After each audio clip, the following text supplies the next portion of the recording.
All right, I'm here with Holly Pennington. Holly is the marketing director at MyWorkChoice, and I wanted to have her because she's been helping her president at her company to get really active on LinkedIn and essentially execute the founder-led marketing, founder branding playbook that obviously we're big advocates of. So I wanted to have her on to talk about their approach, why they started, how they started, their story, and some of the things that she's been learning. So, Holly, thank you for joining. No, thank you for having me. I feel like this has been a conversation that's long overdue. We met, what was it, about like almost a year ago, if that? Probably, And yeah. yeah. So it's been, so Finn, for everyone listening, did a great job of just introducing our president to this idea.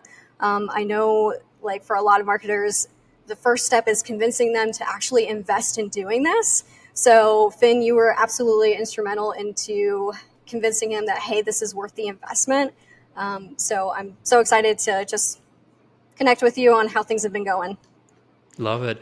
Yeah, I mean, maybe a little bit to take a step back. Can you give people a little bit of context on MyWorkChoice, what you guys do, what kind of company you guys are, how big you are, just so people have some sense of it? Yeah, so we are a very innovative staffing agency. And how I describe it often is if you were to take a modern staffing agency, put the best of a marketplace as well as a SaaS product, if all of those had a baby, that would be MyWorkChoice. And we exclusively work for manufacturing and distribution centers across the United States. And one thing that really sets us apart, that's also a little bit of a challenge, is we do things really differently. And what I mean by that is we provide our workforce a level of flexibility that helps our clients attract and retain these workers. So that is very innovative for this industry and this space. And there's a lot of cultural things that need to shift. And we're excited to be a part of that movement of empowering workers, but also helping our clients meet production, because at the end of the day, you need workers to actually, meet your product needs. So, Yeah. yeah. And how big is the team right now? All of you guys? So are you talking about corporate or just like total workforce? Because that's kind of separate. Let's do not the placed workers that you guys. Yeah, so we're an incredibly lean team. We're about maybe 50 Okay. all across the United States, from California to as north as Wisconsin now. Yeah. Cool. So, okay, let's go. You said I helped convince Todd. By the way, people should follow Todd. He's awesome. Oh my and gosh. he also is a character. He looks like a character. We'll link up Todd's profile Yes, it is. below. But I remember when we started chatting, and it was you, me, and also Adam. You guys were already posting. So I'm curious, what was that initial conversation like? How did the idea come up? What was the framing? Why you guys considered even doing this? And how did you get Todd to commit to the first couple of posts? Well, I would say it was about a 2-year process. And so something that I've seen, as a marketer, is people are trusting brands less and people want to talk to people. And that's a trend that I've been seeing for the past couple of years.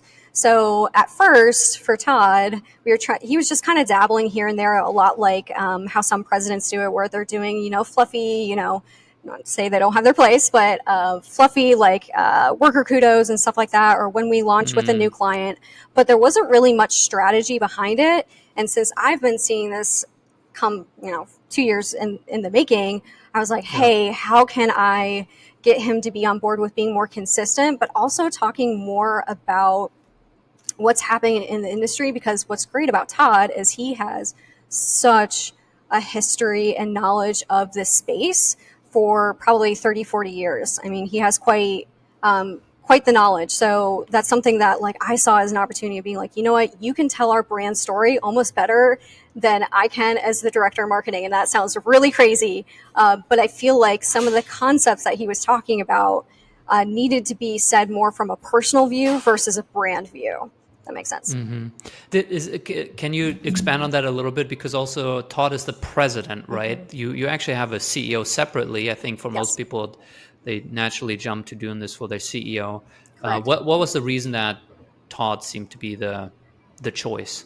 Yeah, I think, well, one, it had to do with kind of just where our founder and CEO was at. So she was kind of taking a step back from the day to day operations and putting Todd more in that driver's seat.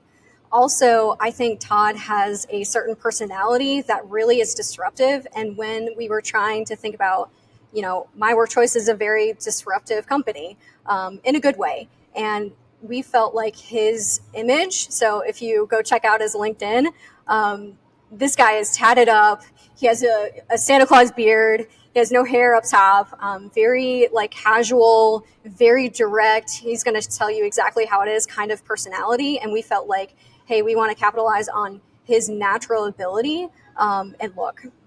Yeah. So you said 2-year journey. So what were the first couple of signs that you or Adam or both of you guys saw? Some of the first examples where you were like, "Ooh, I wonder if we could replicate this for ourselves." Ooh, that's a really good question. I don't know if we saw an example because I think one thing that we noticed, especially when we started our company podcast, Shift Talk, was there wasn't a lot of people in this space, like thought leaders in this space. So we saw it as an opportunity to be different and there was a vacuum of thought leadership happening. So we were like, you know what, if you don't see it, let's be it.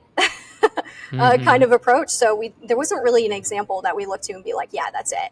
But we did know going into it that, and I mean, Todd is a great communicator, but he's better on video than he is from a written standpoint. So we knew that we really, really wanted him to be on video from the get-go. Yeah. And so when you said there weren't any thought leaders in that space, was it also, were there other CEOs maybe in very different industry that you saw that were doing this type of LinkedIn content thing that had some impact on this? Honestly, not really. We kind of went into it like not having a set template in mind, and we just wanted to focus on what would Todd look like in this space. So yeah. Now, this is great because I can ask you this question. The question that I get a lot is oftentimes the big examples that people see on LinkedIn, Chris Walker, Adam Robinson, yeah. Dave Gerhardt, Alex Hormoni, Jason Lemkin, they often talk to marketing people. They talk to go-to-market people. They talk to founders. And these people are very active on LinkedIn. Now, you talk to HR people in manufacturing and supply chain. Yes. How does LinkedIn work for this industry? I mean, it's a very specific industry. It's more old school. It's a less engaged audience on LinkedIn. Why did you guys decide on LinkedIn, and how do you even think about this question? Yeah, actually, it's a very good question because actually that was one of my first hesitations to really invest in LinkedIn because we didn't really know if our target audience was actually really active on LinkedIn. And as a lot of companies, this is a situation where you have like a multi-buyer situation. You have to get buy-in from different departments and whatnot. And for us, it was kind of split. I don't know if you remember this, Finn, when we were talking about HR versus ops. One of the reasons why we went with HR was because we knew they were more active on LinkedIn than our ops target audience. But honestly, it was a little bit of a test because we didn't know, like, were we going to see the level of engagement? Were we going to see sales come from these efforts? Like, sometimes you just got to validate it by doing it fast and doing it cheap and to see if it'll generate business. And we're lucky that I think Q3, our entire sales pipeline was from LinkedIn efforts from Todd's account. Yeah, it's amazing. We're going to dive into your guys' approach and process. Do you remember what I said that helped convince Todd? Because you said that in the beginning. I'm curious. Yeah, I think this is a very common problem that marketers have. So when I was talking with the advisory board, it's Tim Parkin's director of marketing, like coaching group. When I was talking to them about this, because they were really like side by side with me, like over the week we talk about like what's happening and whatnot, and they were kind of with me throughout this process. And one of the common questions that I would often get is like, how did you convince him? And so one thing that I told them was we decided to get a third party involved. And that's where you came in. So it was interesting how much in alignment we were. I loved how you basically gave us a game plan, a playbook that was really like, this is the steps on how do you like optimize his profile. This is how I would go about, at the time, like he had under 500 connections. Like he isn't on the speaking trail. He's not doing guest podcasts. Like he really is unknown. So part of the battle was, okay, we need to be really intentional with increasing his connections and his followers. So you helped us lay that out in a very clear and consistent way. And I'd say maybe after the first or second conversation that he had with you, and we've been saying the same thing to him internally, he's like, I'm okay with investing in this. Let's go for it. And I think another thing too that I often get asked, and I think it's really important to know if you're president or founder, like what is their personality and what is their background. So one thing that's really cool about Todd is back in the day, he was a collegiate athlete. And unfortunately, he blew out his knee, I think it was senior year, and that made him pivot. And he's always been very entrepreneurial. And one of the first things that he did was a mentor of his had a women's shoe business and decided to give him the one of the lowest performing locations. And he's like, go ahead, go do it. So one thing I learned about Todd is he took that one experience, that, not doing so great location, and he made it successful. So he's very much a risk taker. He understands, being an athlete, that things take time, things take consistency. So that's one thing that I appreciate about him, and he understood, is this isn't just like a silver bullet. You post one thing and it goes viral and you get tons of business. No, he's like, I know that this is going to take some time and intention and consistency. So I would say know your CEO or your founder and their background so that you're able to tap into kind of their language and their personality. When you say, it takes consistency and it takes, kind of sticking to it, it's not a silver bullet. What do you think is the right way for marketing leaders, for marketing people to frame this to their founder and CEO? Like when you had that conversation with Todd, is it like, hey, let's do this for 2 or 3 months and we want to hit this number, and if we don't hit this number, then it's clear it's not working and we'll stop? Is this like hey, we need to be doing this for at least 6 months before we'll see? Like what do you think is the right realistic way to frame this in terms of expectations? 100%. I love what you said about having defined key metrics of success. What does success look like? And sometimes like they want to go straight to, I want to see sales. Well, that's unrealistic for probably the first 6 months, maybe even a year. I've seen 18 months also. We were lucky and we started seeing really good momentum in about 5 to 6 months. Again, I think that just shows like this industry doesn't have a lot of thought leadership in this area. So, I feel like we're, creating some movement there, but having very key expectations up front, saying we're going to test this out for 6 months or a year. We're going to consistently post twice a week. And let's start looking at impressions, engagement, comments, reposts. I refer to them as like mini milestones, if you will. And we look at that over time. Mm-hmm. Yep. So do you believe saying, hey, we'll test this for 3 months is too short of a time horizon? Oh, 3 months is way too short, in my opinion. I wasn't expecting at least anything. 6 or 12 months? I would say at least 6 to 12. Okay. Realistically. Posting twice a week. And how would you think about setting those? You called them mini milestones, whether it's impressions or likes. What's a good way to set them in your opinion? If you look at a founder's profile, they're not doing anything. They have some amount of followers.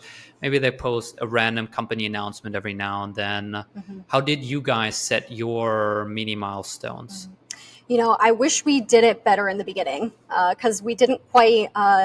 we paid attention to it, but we didn't have like a minimum or maximum like goal of like, okay, we want to see, 2,000 impressions on average. We didn't quite do that. So if I were to go like do this all over again, I would definitely start out with something a little bit more like, okay, we're going to hit this impression count. But I think at first, like you don't know until you try it. And that's just being really frank. Sometimes Yeah. you have to let it bake out for a while to know that, okay, this is our baseline for the last 4 weeks. Let's see if we can improve upon that. And Yeah. then next 4 weeks, improve upon that. Yeah. Especially if you're in a situation where your founder or your CEO is unknown. Like, I feel like if your CEO is like has a book or out on the speaking trail, like, it's a ton easier because he's getting some PR and some face value with people, and that's super easy. For us, Yeah. we didn't have that Yeah. opportunity just yet. Yeah. No, makes sense. What do you think are some of the ingredients that founders or CEOs would need for this to be the right thing for them? I think mindset and attitude is one of them. I think I saw this on one of your posts on LinkedIn a few weeks back about, like, if your CEO is not like bought into this, they don't want to be the public face of the company, then like I would just like assess, you really need their buy-in, because at the end of the day, in a sense, this is their personal brand online, at least, and they got to be okay and comfortable with, I am the face of the company. And I will say from experience, that was one of our biggest hurdles, was getting Todd to be okay with that. Hmm. Because at first he was like, I don't want to be in the spotlight. I don't want to be on video. But after a while, he understood that, okay, this was necessary, and it was about building his confidence. And honestly, he had confidence anyway. He just didn't Yeah. realize it. So I would say making sure that your CEO has the right mindset and expectations going into it, and getting their buy-in is really, really, really, really key. Otherwise, like, they're just not going to care. Yeah. I remember also, I think what helps, Todd is very competitive. Yes. And I remember on our deep dive call, I think I talked about that, roughly we suggest people spend 30 minutes a day engaging on LinkedIn. Mm-hmm. And he was like, I saw that, I read it, I'm going to commit to an hour every day. I think it ended up being 2 hours. Isn't that That's crazy? insane. So again, That's like, talk insane. about his background being an athlete. Like, if you can tap into that, and I think Yeah. it also it stinks sometimes, but I sometimes think that an outside perspective, an outside party, can say that more Yeah. frankly. Yeah. Now, I know we're spending a lot of time on this, but I do think it is probably the most critical part. When I look at this, and I look at, hey, we need to be doing this for at least 6 to 12 months. Mm. We need to be posting twice a week, if not more. You need to be, as the founder, CEO, president, quite involved, engaging on LinkedIn. And yes, we can look at impressions and likes and stuff, but sales probably will only come in 6 months if we're lucky, maybe even 12 or 18 months if we're in B2B with long sales cycles. Yes. That's a Yes, really difficult pitch to make it is. to probably the most busy person in the company, whose time is the most valuable out of everyone. 100%. What was the framing again for you guys for Todd? Like, is this this is brand awareness? Is this how do you pitch that? I mean, 12 months of committing to it and you might get no sales and you need to spend a lot of time on it. Like, that's a difficult pitch to make. It certainly is. And one, like, thing that we did, knowing that, because his time is valuable. I mean, all execs are that way, right? We tried to set up a system and a process where it wasn't all on him. Actually, we tried to make it so simple and so hands off for him that, like, really he just needed to sign things off or make some tweaks here and there. But, like, really, like, it doesn't consume much of his time. Besides, like, honestly, it's the recording of it that on a monthly basis, I think we record maybe 40 minutes to an hour of him. We refer to them as like Todd rants or Todd talks. And that's where we collect all of our content for the month, and we batch create. I do that along with Adam. Speaking of Adam Raymond, he's definitely someone that convinced Todd that this is worth investing. So it is not just me. He was very instrumental in this process of convincing him. Yeah. But yeah, so we created a system and a process where he just really had to focus on just record your Todd talks, your rants, and we will do the rest. So our process looked like he recorded usually in the beginning of the month.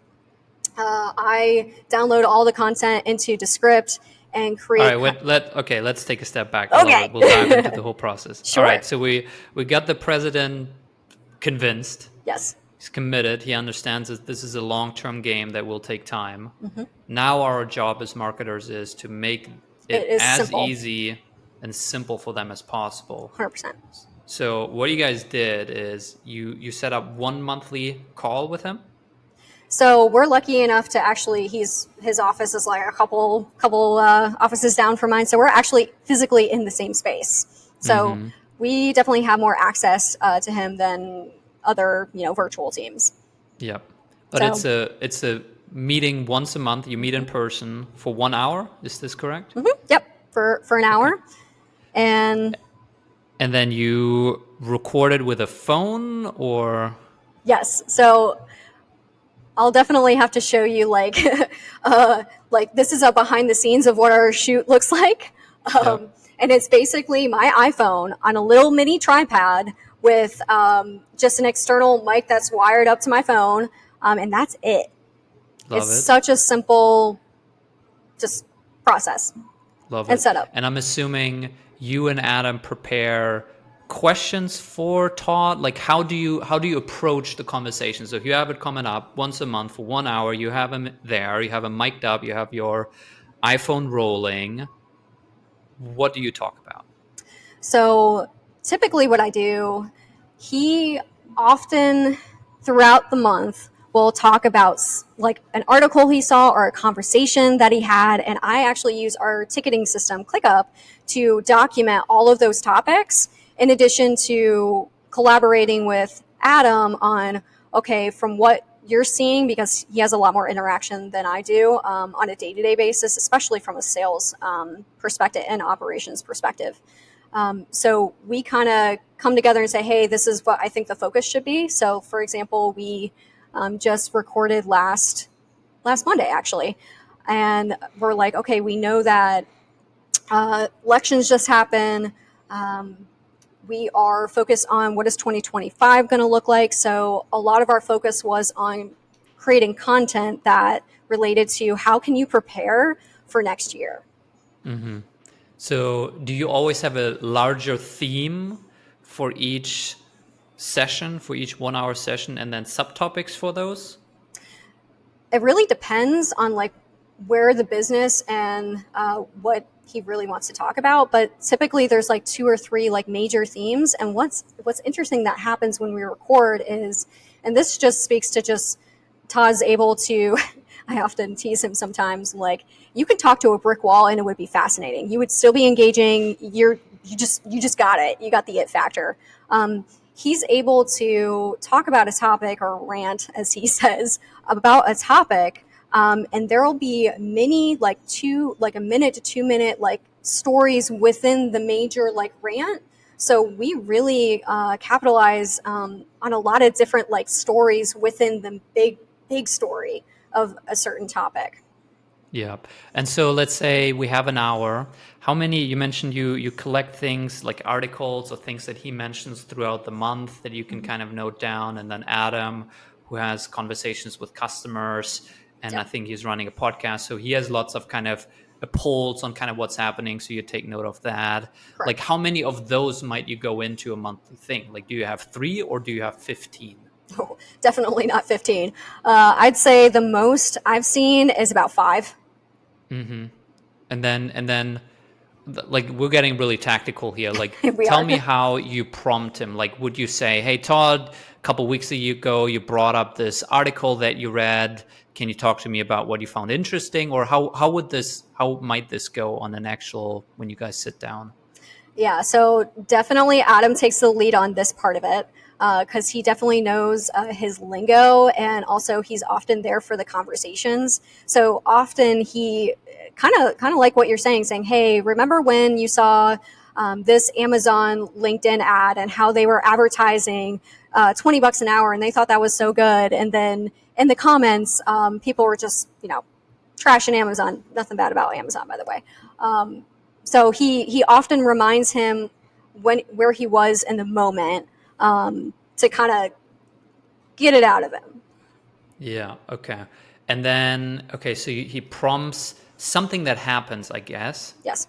or something that Todd said or saw, or some event. How would you bucket those? Do you think about those in buckets? Is it just anything that might happen, or do you think about there's like different categories and buckets that you put these types of stories and prompts and topics into? Not quite in that way. Sometimes I think of it as like external versus internal. So, for example, there are a lot of things that we learn from our current clients, right? And it will be a conversation of like what happened at a facility and how can we create content to educate maybe a soon-to-be client about the situation. And it's about like we understand the process or a common like pain point. So I often think of it as, okay, like what are the conversations that we've been having in the business from current clients? What have we been hearing from the people that are in our sales pipeline whenever they have conversations? What are they talking about? And then I think the last bucket, if you will, is more like what's happening economically speaking or industry speaking.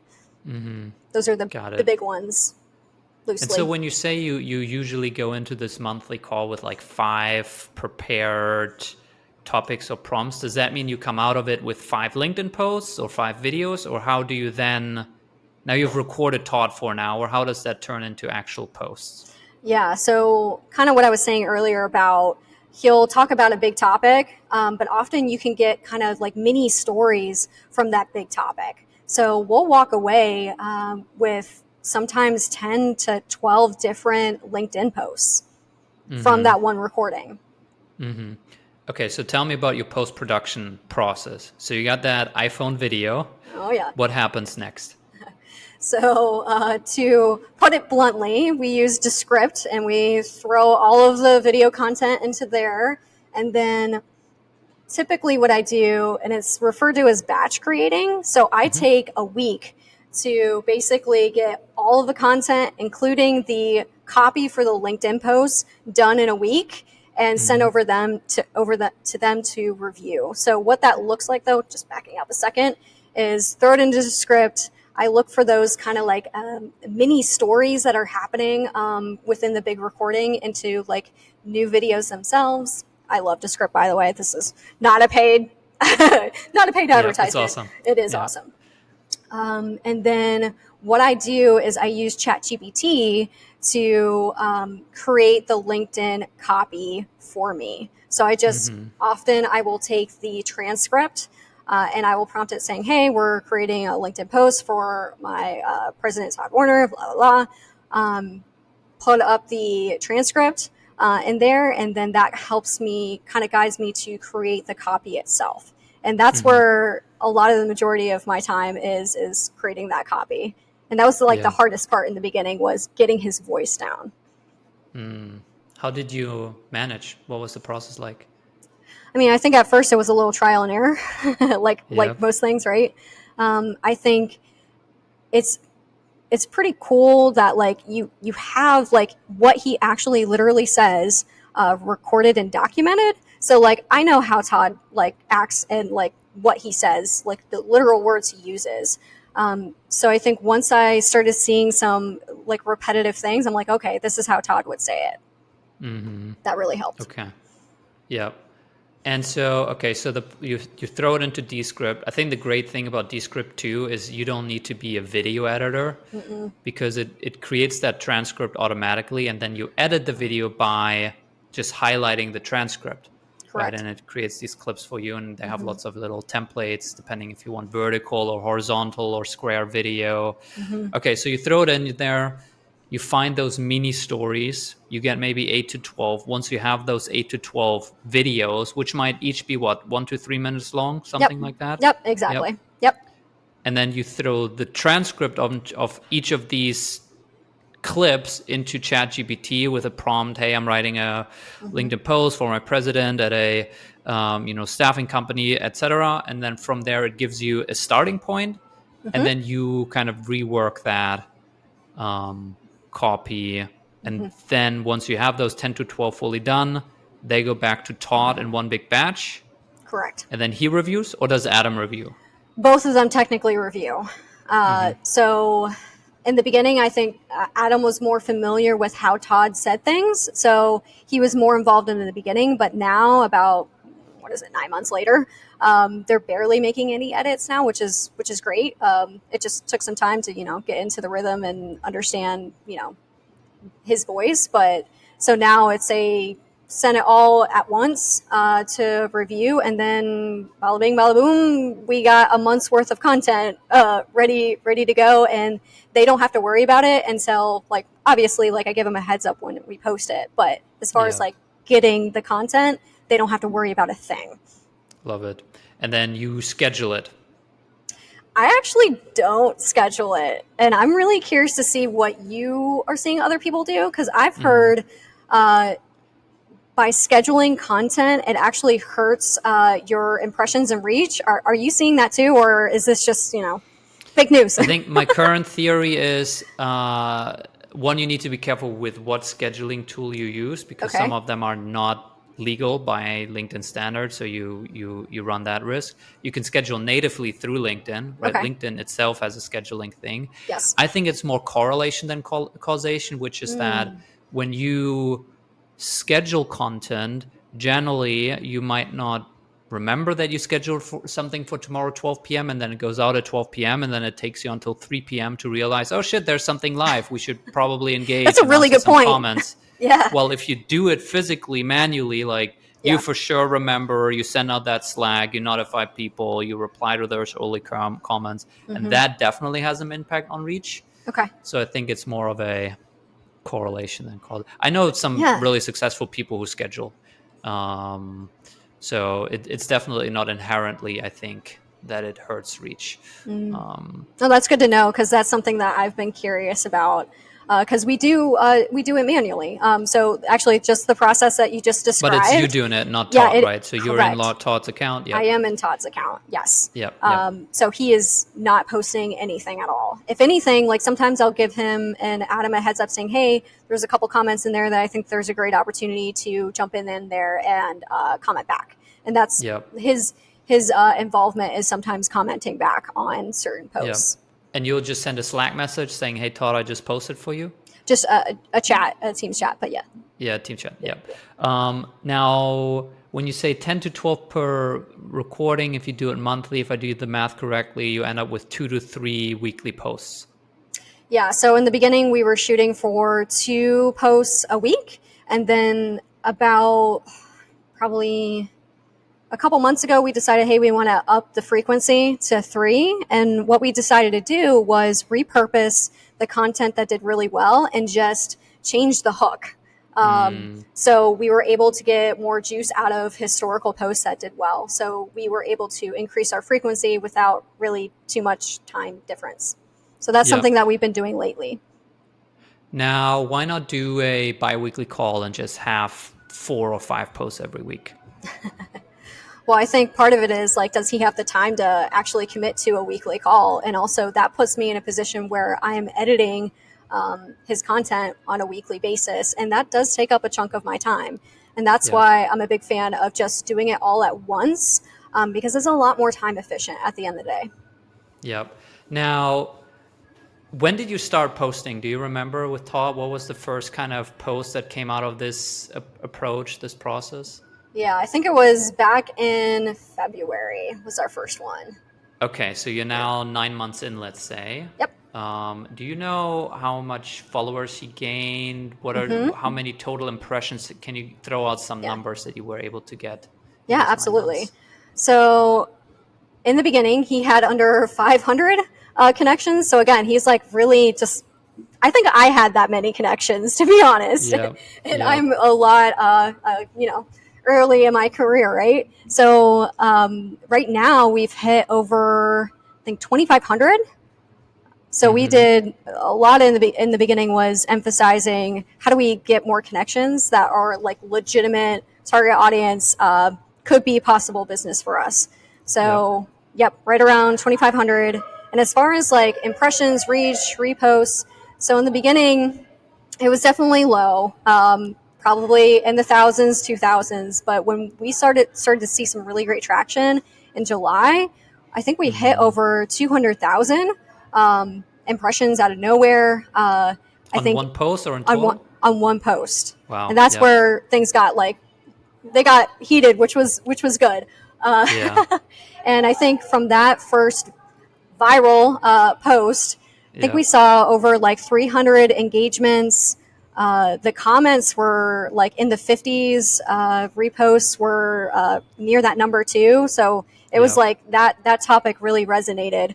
And it's been interesting to see since then our baseline for impressions and reach has also gone up. It's almost like it created a new baseline, if you will. Right. Now, so you said it took you roughly until July, like 5 months, let's say, to really find your stride and have that first post that really resonates. Take me back to, your headspace 5 months in, just before that happened. Like, were you guys, oh man, I think maybe this is not working, we should stop? Was it like, this is what we signed up for, we're going to keep plowing through? Was it like, yeah, we didn't have a viral post, but we're still seeing something happen? Like, what was your mindset before that first, like, kind of viral post? First of all, are you in my head? Because those were some of the questions that we definitely were asking ourselves. There was a little bit of kind of okay, I mean, we're validating something. We don't know if this is an experiment. We don't know if it's going to hit or not. So especially those first 5 months, it's interesting looking back and knowing that okay, we know that we haven't quite hit a viral post, but again, I don't think that was the point. I don't think we were trying to go viral, to be honest.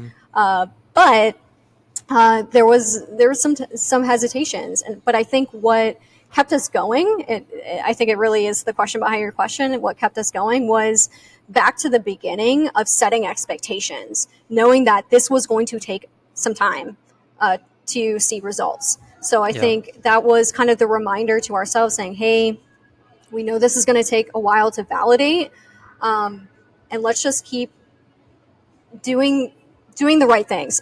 And I guess how you would describe doing the right things was, were we seeing any sort of engagement? And I mean, I think the great thing was from the get-go, we were seeing, granted it was little, but we were seeing some movement, which was an indicator of okay, we know certain topics people are finding interesting. Yeah, yeah.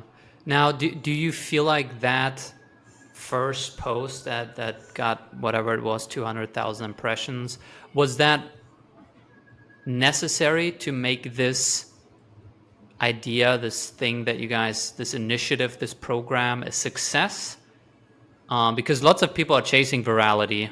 Yeah. And some people never get that post that gets 200,000 impressions. Honestly, I think if you're chasing that, I think you're missing the point. What is the point? And go back to what is your goal? And for us, and I'll speak only for us because I think it's different for every team, right? But for us, we wanted to see if we can generate business from posting content on on Todd's LinkedIn. I think that was going back to our goal and how do we define success? And so I think it's interesting looking back because we often talk about that first post, right? And I think Todd said it best in a comment on LinkedIn to I can't remember who it was, but it was a nice ego stroke, but it really doesn't mean anything at the end of the day. So set expectations there. But what have you learned about what types of posts or what types of topics have a chance to go viral, let's say? Yes. Oh my gosh. I love that you mentioned this because there is such a theme. So we've actually had a couple other posts go viral too. And what's fascinating is they all revolve around a very particular topic. And it's the topic of retaining manufacturing supply chain hourly workers, just retention. And speaking specifically to HR's problem of retaining those people, because that's where their pain really lies. So if we have anywhere in the hook, if we have retention anywhere in the hook, it did extremely well. And that's where we decided to pivot some of our brand messaging to focus more on retention. So talk about something that we learned and validated through this process. I think it's also helped us change the way that we frame things from a brand perspective too. Yeah, I love it. So it's an interesting learning. Let's dive into that, because I think one of the biggest mistakes that people do when they start this type of thing is that they start posting and then they just wait for inbound, for someone to come to the website and book a demo and become a customer. And Yeah. that's the one thing that they wait for. And if that doesn't happen, and it doesn't happen soon enough, then they stop. Yep. And I think that's not what I do, right? Like, I engage, I reply to people, I connect with people, I take it offline, I run some of my content as LinkedIn ads, I take some of the messages that resonate in other formats. I just had the founder of Hockey Stack on, Emir Atla. Emir Atli, I think. And one of the things that he also talked about is that when he started, he posted twice a day. Ooh, wow, that's like aggressive. 10 times a week or something like Woo. that. And he said for the first 3 to 4 months, no one paid attention. Okay. He got about 10 likes per post. Okay. Not that great. Now he's very different. But what he did do is that he always looked at who those 10 people are who liked his post. And if they seemed somehow relevant, he connected with them and he said, hey, we're building this product. Would you be open to a 15-minute call and giving me feedback on what we're building? So He smart. essentially used it to go outbound, and that's how they got their first customers on their product, right? I think most people will look at that and say 4 months in, hey, I'm only getting 10 likes per post. We're not getting inbound. This is clearly not working. So anyway, lots of preface here, but I'm curious. You mentioned, hey, you focus the messaging a lot more on retention. What are some of the other things that you guys learned on how you can leverage what's going on with Todd's profile and the content that's going out? Yeah, I think one of the most fascinating learnings was I think it's increasing our CLV for our current clients. And why I say that is because You mean lifetime value, right? yeah. Did I say that right? Yeah. Yes. Marketers and their acronyms, right? I think it's CLTV. But Okay, thank you. So we saw a lot of interaction from some of our current clients. And what's interesting about our business setup, it's not like a once and done kind of transaction. It is often a weekly or sometimes daily transaction. So the way that we make sales essentially is if our workers don't work, then we don't get paid. So there's this constant almost sell of like to our current clients that, hey, we can meet your production needs by, having our workers there.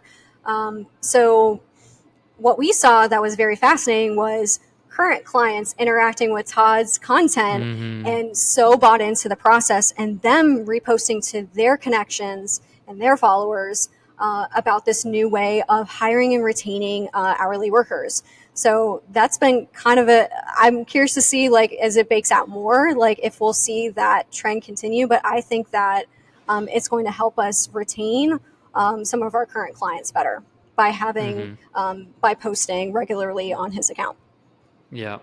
Are you guys using the content anyway in ads, or are you running any outbound? Do you look at who visited his profile or engage with his content? Are you doing any of that stuff? Yes. So we're very meticulous about who is engaging, who's commenting, who's reposting. Are they ICP? And then making sure that we connect with them, DM them. Sometimes we try to do some email content to kind of just get them more familiar with the brand. And I think that's one thing too that we've been really intentional with is the association of Todd is the president of MyWorkChoice. So there's kind of some co-branding happening. So very intentional with like who's engaging and is it the right people? And I think that is incredibly key. And how do we like continue the relationship? How do we continue to build a relationship based off of those first interactions? Right. And so what you do is you find those people, and then through Todd's profile, you connect with them. Correct. Do you then do any follow-up? Do you cold email them? We do cold email them. We're also just experimenting with direct message. I think it's more of if they seem to be a consistent engager, we'll try to do something a little bit more special, where we'll say, hey, I noticed that you've been posting a lot or commenting on some of these posts, and do you want to have a conversation? Totally no expectation, just if you want to have some, free advice about how to hire and retain workers in this industry, like, well, he'll sit down with you and talk about it. Yeah. So, And is that you sending that message and connection, or do you say, hey, Todd, do you flag it and then Todd does it? Like, what's the yeah. So keeping in theme with keeping it simple, and so he doesn't have to do a lot. We do it on behalf for him. So it's really between me and Adam, but mostly me doing that extra legwork. What do you think are some of the things that the CEO or the president, Todd in your case, what are the things that they have to do? There is no shortcut. There is no one who can take this off their plate. And then what are the things that they absolutely don't have to do? I think the content itself, right? So for us, we would be dead in the water without him doing that hour recording because he is the subject matter expert. He is the thought leader. So I think that there's no way around that. I could never I don't think Adam and I could quite get the essence of what he's trying to communicate the way that he does. So I think that's something that I don't think we can emulate at all. But I'd say any of the posting, sometimes he engages with comments. Again, I think that's just if he has time and bandwidth, he absolutely is empowered to do that. Yeah. But I'd say try to keep it as less of a time commitment as possible. Yeah. If you had to do the best guesstimate on how many hours per month is Todd spending on all of these things, how much are you spending and how much is Adam spending? Ooh. Let's start with the easy one with Todd. I think for Todd on a monthly basis, you're probably looking at less than 2 hours, maybe 3. For me, I probably have the heaviest lift because I'm basically creating all the content from creating those, mini stories and the copy and the captions and all of that. I'd say, probably close to 40 hours. Mm-hmm. And then for Adam, I think it's probably closer to 4, if that. Mm-hmm. Got it. So 40 hours a month. Mm-hmm. So this is a quarter-time job for you, right? This is 25% of your time as a marketing director goes into supporting this function. Yep. Cool. You said Q3, most or all of your pipeline is from LinkedIn. So tell me maybe a little bit about the kind of downstream results that you guys have seen, and then how you guys are measuring it, how you know that this is the case. Yeah. There's some funny stories here, which I'll say in a second. So yes, Q3, we got our entire sales pipeline from his LinkedIn, which was incredibly validating that, hey, this is worth the time and the effort, because it is a lot of time, like you just said. So how we were able to measure that and make sure that are these leads actually coming from these efforts? So something that we do on our website whenever someone kind of raises their hand and say, hey, yep, I'm interested in having a conversation, is there's a field where they kind of say, hey, how did you hear from us? So we've heard that being a common question or answer to that question. Yeah. And then I think the more funny stories are there was one, so something that I've trained Adam and Todd when they go into sales conversations is ask them, where did you hear about us first? And all the ones that we heard from in Q3 mention, hey, I saw your content on LinkedIn. And there's one in particular that's a really funny story.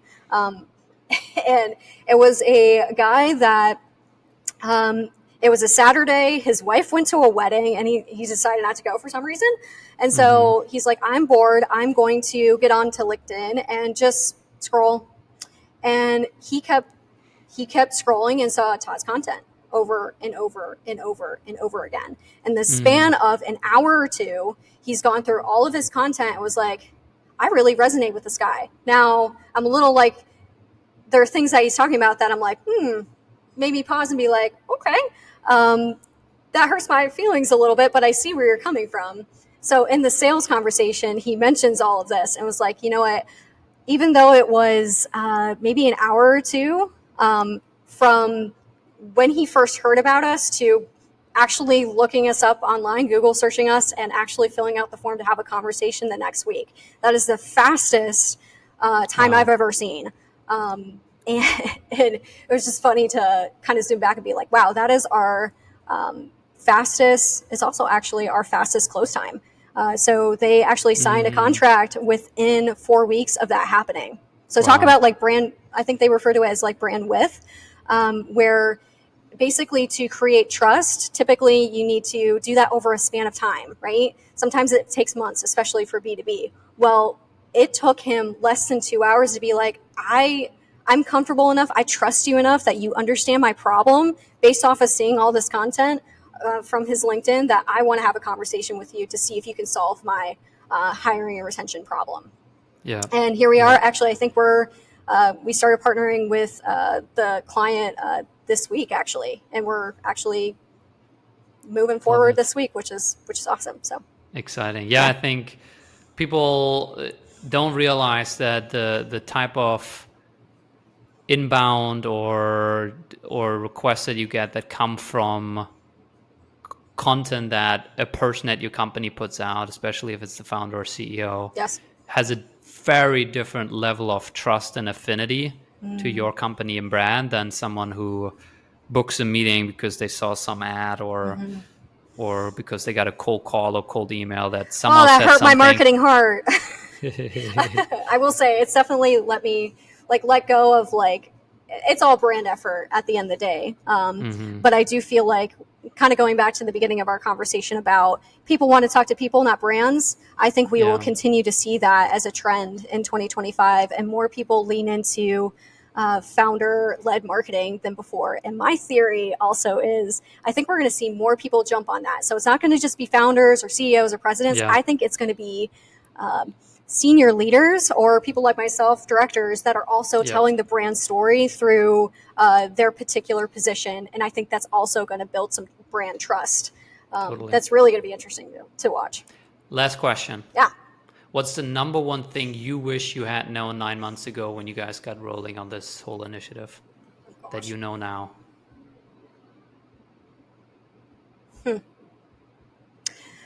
I think I said it a little bit before. I wish we defined what success was in those first 4 to 5 months, because it was a little discouraging. Because when you want to see something take off, it stunk that it took so long. But I understood that it does take time. But I think there were wins happening without us realizing that they were wins. It's just we didn't go into it defining that very well. So I'd say when you start, make sure that you have reasonable expectations and goals for your team. Or I wish that just I to did push that. back on that, does it not also might have done the opposite, where if you would have set some almost arbitrary goal before you started and said, hey, look, every post we want to get 2,000 impressions and we want to get that number to increase by 10% every month, and that means that we're on the right track. Maybe 3 or 4 or 5 months in, before you had that little break, let's say, you might have said, look, we should stop here because we're clearly not hitting this arbitrary growth goal that we set initially. Yeah, no, it's a really good point. And I think you could not go back, and you just don't know. But yeah, that's a really good point, and that might have stopped us from ever knowing that this actually could really have a big impact. It just takes a little bit more time than we were expecting. Yeah, love it. Yeah. All right, Holly, thank you so much for joining. This was awesome.